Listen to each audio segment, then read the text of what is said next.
Miniatures are small. It's kind of in their name. Details like face, eyes, hands, and other small gubbins on the Mini are even more so. With my list of tips that I've accumulated from over 2 decades of painting these tiny little dudes, you'll feel more comfortable painting even the smallest details, getting the most out of your brush. Let's get started with the basics, and one of them is gonna make no sense at all. Okay, BuzzFeed! You'll get the best accuracy with your brush by painting on the downstroke. Take advantage of this by rotating the model to allow for that type of painting. A great example of this is while painting the whites of a model's eyes. Eyes are a detail that are more horizontally wide than they are vertically, so rotate the model to paint that oblong shape with a downstroke. Next, you don't want that much paint on your brush. A blob of paint, even a tiny one, will be less accurate than as small as your brush can be. Thinning your paint helps to avoid a blob on the end of your brush. When paint is thinned, it'll absorb into the bristles instead of resting on top of the outside of them, giving you more accuracy. But you still don't want to fully load up your brush. Because brushes kind of bow out in the middle, if you have paint all the way up your bristles, you may end up glancing a part of the model you don't want to while reaching into some deeper detail of the Mini. Having paint only on the last 10% of your bristles helps to avoid this issue. The problem with small volumes of paint, however, is that they tend to dry quite quickly. If you find the paint on your brush is drying before you reach the Mini, try using a drying retarder to slow the process. A lot of thinners you may already own, labeled as glazing medium or anything similar, will also likely slow the drying process, so you can try something before buying a new hobby product. Although let's be honest, you probably want an excuse to buy more hobby goodness. Another solution to this is our next tip.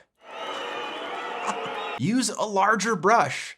That may sound very counterintuitive when it comes to painting something small, but it's not the size that matters, it's how sharp your tip is. Oh. Look, I'm not telling you to paint eyes with some fat size 7 brush. What the hell? But I'm telling you to avoid the typical trope of reaching for your 000. The reason that a larger brush is better is because it has a larger capacity for moisture. More stuff in your brush means longer working time. You don't want to load up your brush with only paint, remembering our last tip, but if the brush is damp with water, it'll help to increase the working time of your paint that is in the tip long enough to dab those small details. One thing I'd be remiss to not mention is that a lot of how well you can paint details comes down to how sharp your brush tip can be. This can often be a characteristic that is related to the quality of your brush. Having a nicer brush, whether it's Kolinsky Sable or some other material, is definitely worthwhile, not only for the increased accuracy, but also the increased lifespan of the brush if you take care of it. I'll have some brushes that I personally like links down in the description below, and these are affiliate links, so I'll earn some extra money at no extra expense to you. It's a great way to support the channel. Thanks! If you can't afford nicer brushes or simply don't want to spend the money, a good substitute is simply a smaller one, despite all the drawbacks that I previously mentioned. Use something to slow the drying and you should be okay. Sometimes you'll find a quality brush that doesn't cost a lot, but it's a bit of a gamble. In the past, I've bought sets of 10 synthetic Taklon brushes from big box art stores and found maybe 1 or 2 that are excellent, but sometimes I've gotten none, so your mileage may vary. Obviously, miniatures are tiny, but often wallets are not. I really dislike large wallets, but I need space for my Miniac club card. Thankfully, the sponsor of this video, Extra, makes a slim enough wallet with space for all of my fried chicken needs. Extra's wallet is new and improved with space for 14 cards, 7 of which can fit into a sleek metal ejector compartment for easy retrieval. This vegan Italian leather wallet also features a strap for some cash and built-in RFID blocking, which protects from data theft and wireless skimming. Along with this wallet, Extra also sent along the travel pack vacuum kit. With the included nylon bag and portable pump that you can recharge with USB-C, you can compress up to 15 items of clothing to save space in all types of luggage. If you don't have the portable pump on hand, you can also just use a vacuum cleaner that fits the hole on the bag. The bags themselves are waterproof and also double as a laundry bag at the end of a trip, which is by far the most space-consuming thing in my bag when I travel. In celebration of Valentine's Day, Extra has a sale going on that ends February 25th. They're offering up to 45% off these accessories, and if you use the coupon code Miniac, you get an additional 20% off, up to 65% off potentially. You'll find a link to the vacuum kit and wallet in my description below. Thanks to Extra for sponsoring this video, and back to my list of tiny painting tips. To get some temporary accuracy for your brush, you can press it down on your hand while wet to form a razor sharp edge. Paint with the brush in that orientation to do stuff like super thin lines, like the texture of a miniature fur cloak. If you want another brief boost to your dexterity, just don't breathe. Kill yourself. No, I'm joking. Don't kill yourself. I love you. I don't love you, but I don't want you to die. All right, we're off topic. You may already be doing this unintentionally. You're a sniper, but instead of staring down the barrel of a Mosin Nagant, it's a brush handle. And instead of shooting zombies in the dome, you're messing up your miniature's eyes. Sorry for the flame. Yes, the only sniper knowledge that I have comes from the game Sniper Elite Nazi Zombie Army. On to the next tip. The pressure with which you push down the brush directly relates to how accurate it can be. With the slightest increase in pressure, you increase the footprint the brush leaves behind as the bristles splay out more and more. How can we use this to our advantage when painting tiny details? When painting something like a pupil of a miniature's eye, you want to sneak up on the final result. You do this by first leaving a very tiny dot in the approximate location of the eye, and then with the muscle memory of that location locked into your fingertips, continually press down 1% more each time in the same spot until the pupil is the size you want it to be. Don't worry if you mess up and have to redo it a few times. I mess up doing 32mm models' eyes all the time. It's just more practice. Here's kind of a weird tip, but I find that my hands shake more when I haven't eaten anything and I've only drank a bunch of caffeine. This is especially true if I haven't slept in a while. Eat some food, get some rest before tackling your smallest challenges. You don't want to have to fight paint coming off of your brush tip ever, and especially not while painting super small details. A mixture of paint and matching acrylic ink can be used to get a great combination of opacity, but also flow.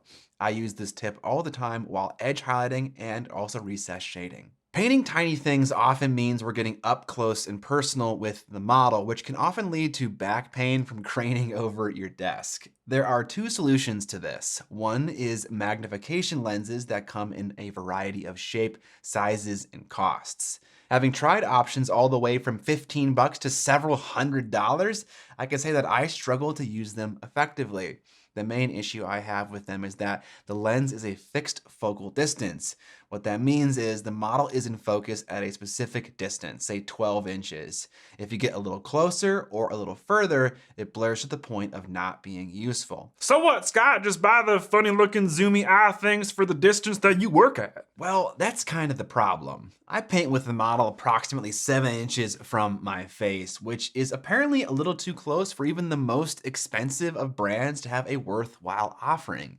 I went back and forth with Rose Micro Solutions, a company that I found at PAX Unplugged, trying to find a solution that worked for my situation. And we just never found something that didn't cost an absolute arm and a leg. I'm talking on the order of $600. Also, if you want a shorter focal distance because you get closer to the model like me, the magnification of the lenses goes down, making it feel like it's not even worth it a whole lot because you're already close enough to the Mini and it's already bigger in a way.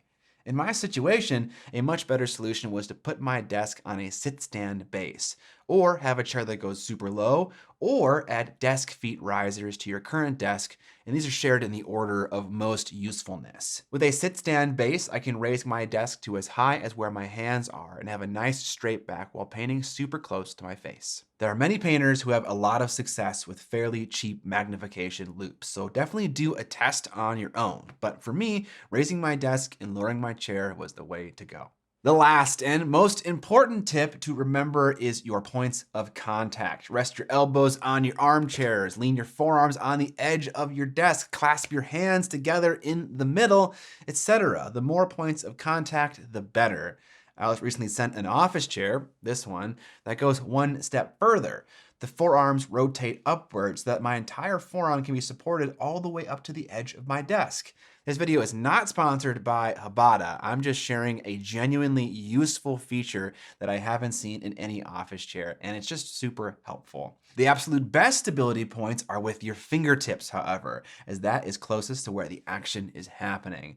Rest your fingers on the model itself if need be. I do that all the time. I'll often use nitrile finger cots on the worst offending fingers to protect against damaging the paint job. But I admit I'm not sure how effective they are, but I do look super cool while wearing them. I'll often organize my paint plan to allow for model touching to not mess up my ongoing paint job. Often, the most carnage occurs on the back side of the model because I tend to want to wrap my hands around the back while I'm painting. Try to avoid that if possible, but you can also leave painting on the back for later so that if you unintentionally graze the back side of the model, nothing is lost. I also like to paint my models top to down because my stabilizing fingers are often touching the model below where I'm trying to paint. And if you paint top down, you'll also avoid erasing work that you've already done. All of these tips alone aren't enough to get you the accuracy you need to paint tiny things super comfortably, but all of them combined together and you should be almost unstoppable. But I'm sure that I missed something. If there's a tip that you know that I didn't cover in this video, share it below in the comment section and I'll pin my favorite. That way, people finding this video can get even more good advice and paint even cleaner minis. Everybody wins. Thanks for watching my video all the way to the end. If you enjoy lists of tips about the miniature painting hobby, I'll link 2 more videos in that same format at the end of this one for you to check out. If you liked the video and you want to support it and you were interested in my web store, you can also check out my Patreon where I offer a bunch of fun rewards like access to my Discord server, early videos, etc. You can also find links to other hobby gear other than brushes that I like, links in the description below. And again, those are all affiliate links. Subscribe today! And most importantly, don't forget to paint more Miniac!